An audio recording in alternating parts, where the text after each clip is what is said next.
Hey everyone, and welcome back to my channel. In today's video, I'm going to talk about exercising when you deal with chronic acid reflux. In case you are new here, hello and welcome. My name is Marissa, and I am a pharmacist and health coach. And in my last video, I shared 11 tips to help you manage your acid reflux naturally. I will link that above for you if you want to go ahead and watch that. But one of the tips that I shared in that video was to exercise and move your body regularly. And based off of some of the questions that I received regarding this tip, I decided to make a follow-up video to answer and elaborate on them. So here we go. So exercise in general is great to support our gut health. For one thing, it promotes healthy bowel movements, but it also helps support a healthy and diverse gut microbiome. Now, that all being said, there are some individuals out there who deal with acid reflux chronically that report reflux symptoms when they exercise.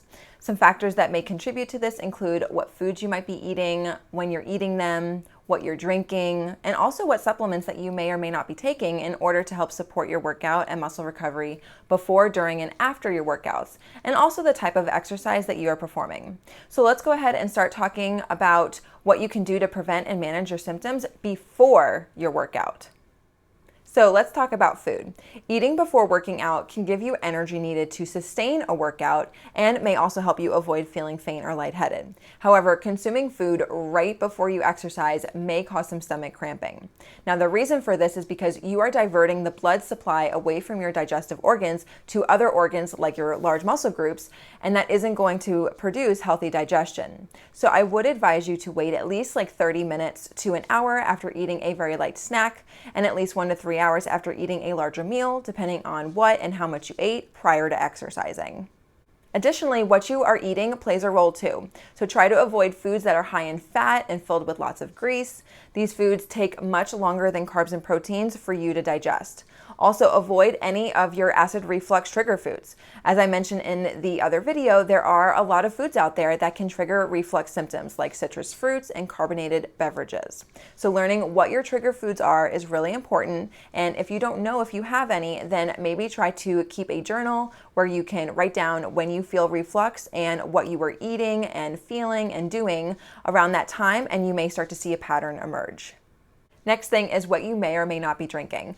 Caffeinated and carbonated beverages like coffee, tea, soda, or seltzer can trigger reflux symptoms. And with any beverage you consume, especially smoothies, don't drink them too fast. Instead, slowly sip on them because you don't want to overwhelm your digestive system. And be careful with taking pre-workout supplements. Many contain artificial sweeteners and caffeine, both of which can trigger or worsen your reflux symptoms.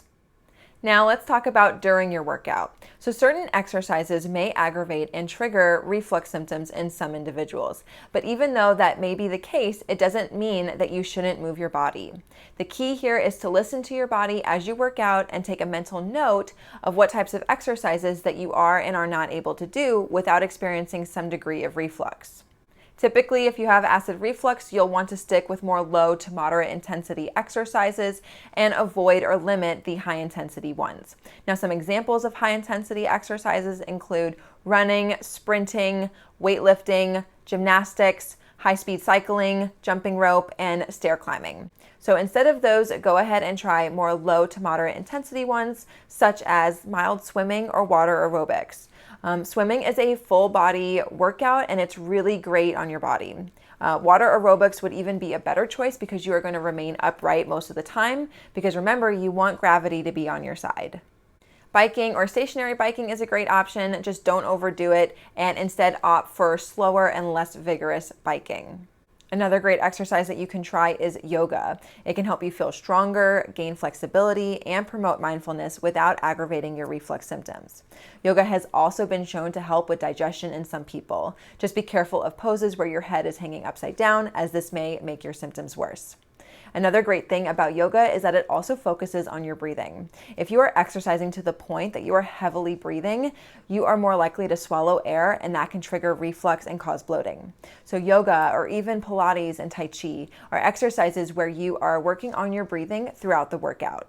So this is going to be a big help along with the slow and gentle movements of those exercises.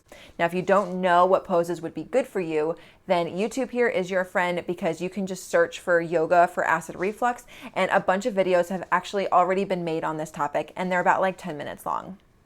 The next exercise that is great is walking, even if you aren't working up a sweat. So walking on a treadmill, walking your dog, strolling through nature, or even just taking a gentle hike.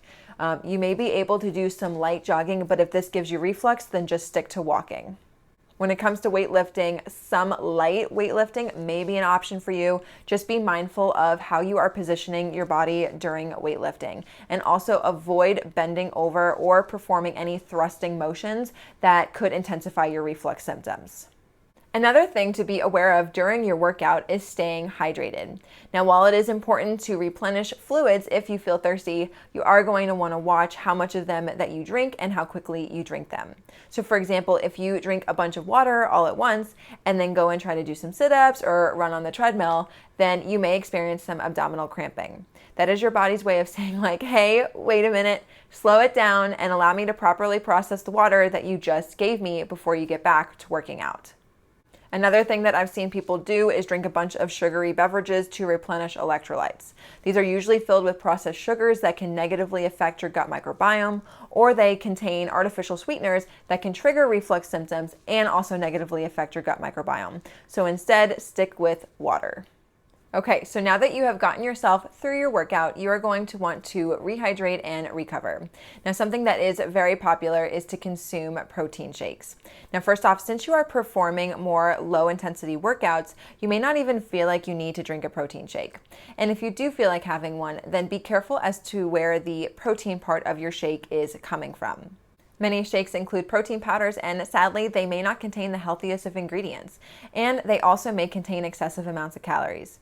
Now, depending on the brand, you'll see either animal-based protein like eggs or milk, other words are casein or whey protein, or plant-based protein like soybeans, peas, rice, potatoes, or hemp.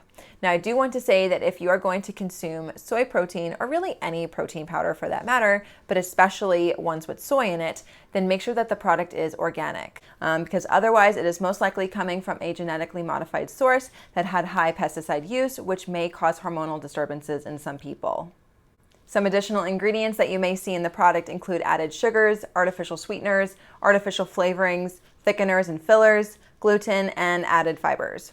Now, not all protein powders are bad, okay? But I believe it is well worth your time to find one that is on the healthier side, or better yet, get your protein from whole food sources like nut or seed butters, or even like a hard-boiled egg or something like that, depending on your diet and what you like to eat.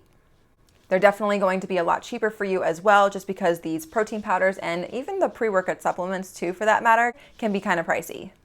Another thing to do after your workout is to drink water. So drinking water is great to help rehydrate your body. And if you feel like you need a little something extra to help replenish electrolytes lost, like if you've been sweating or something, then try drinking some coconut water. It contains high levels of electrolytes like potassium and magnesium with all the added sugars, okay? So you can add it to a smoothie or just drink it as it is. Now, before I go ahead and wrap things up, a very common question that I get asked is there a best time of day to exercise? So I don't think that there is any one best time to exercise. If you find that exercise helps you feel more awake, then you can try exercising in the morning. Or if you find that exercise helps you unwind from your day and get tired, then maybe exercising at night would work better for you. So see what fits your schedule best. Now, if you're working out at home, then you have a lot of flexibility as to when you can perform your workouts. But if you enjoy taking certain classes at the gym, then you may need to adjust your workout routine schedule based off of when those classes are offered. Maybe working out during the week helps you with stress management, or maybe you just prefer to work out over the weekends. So do what works best for you, and also do what you genuinely enjoy so that you actually will look forward to working out. Maybe even grab a friend and you can make it a fun social experience, so you can definitely get creative here. And lastly, I want to remind you that we are all different and bio-individuality plays a huge role here. The key is to listen to your body as you eat different foods, perform different exercises, and just notice how you feel after you're done working out. There may be a phase of trial and error as you attempt to try to figure out what works best for you. So give yourself some grace as you go through your reflux wellness journey and trust your gut, pun intended.